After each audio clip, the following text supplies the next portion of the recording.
બેન, જય ગોપાલ, જય શ્રી કૃષ્ણ. કેમ છો બધા? આઈ હોપ બધા મજામાં હશો. જો અમે મજામાં છીએ ને આજે છે રવિવાર અને વાગ્યા છે 8. તો જો અમારા જસભાઈ આજ વહેલા ઉઠી ગયા છે અને નાઈને રેડી થઈ ગયા છે. જો જસ જો 8 વાગ્યામાં તો રેડી થઈ ગયા છે અમારા જસભાઈ, કેમ કે આજે એને જ આવું છે એના પપ્પાની હારે બાર, બરાબર ને? જો અહીંયા એના પપ્પા રેડી થઈશ. આજ તો છ નહીં પણ 7 વાગે ઉઠો કા 7 વાગ્યા ઉઠીને જો અમારા જસભાઈ રેડી થઈ ગયા છે. દૂધ બધું પીવાઈ ગયું, બસ હવે જો નીકળે ને એટલી જ વાર છે. તો હાલો જસભાઈ જાય છે એને પપ્પા ભેગા બારગામ ને આપણે કરવા છે નાસ્તો. તો હવે આપણે નાસ્તો કરી લઈ. હાલો જો ચેતન ને જસ થઈ ગયા રેડી. હાલો જય ગોપાલ, હાલો પહોંચીને ફોન કરજો. બોલો કે હું અહીં જાઉં. આવે આવે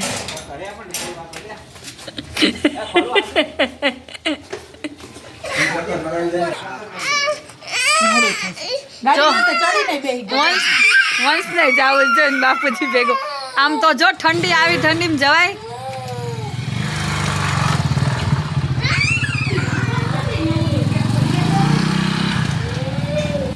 તો વંશભાઈ જો અમારા બેહી ગયા મમ્મીના ખોડામાં, કોઈ ન લઈ ગયું.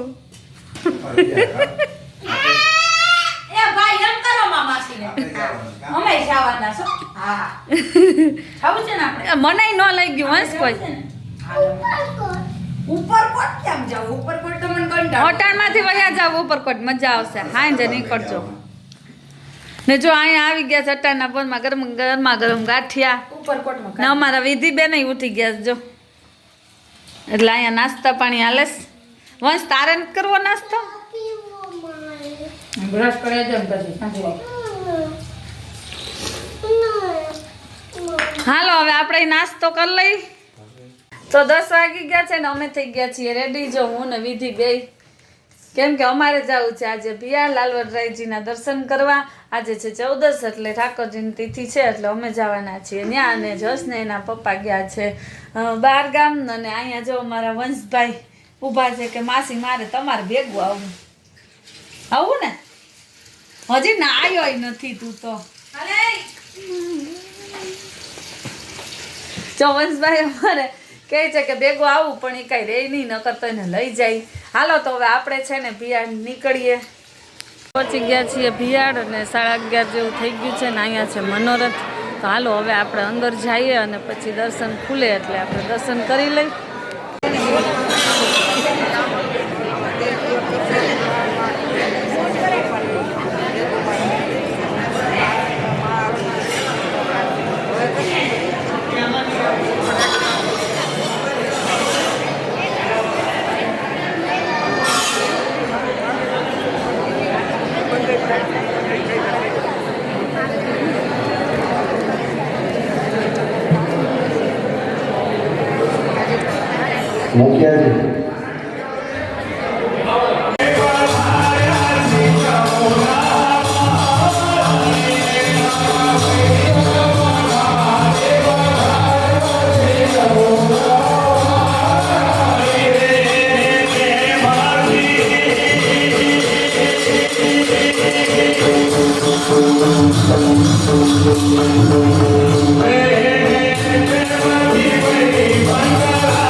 તો અમે લોકોએ જો મનોરથનો આનંદ માણ્યો અને પછી મહાપ્રસાદ લીધો અને હવે બસ જો જવું છે ઘરે.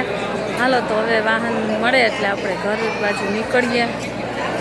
તો અમે જો ભિયાળ આજે મનોરથનો લાવો લીધો અને એનો આનંદ માણી અને આવી ગયા ઘરે. અને ઘરે આવીને જો જમી લીધું અને વિધિબેને અમારે વાસણનું કામ કરી દીધું. તો જમીને બસ જો ફ્રી થઈ ગયા.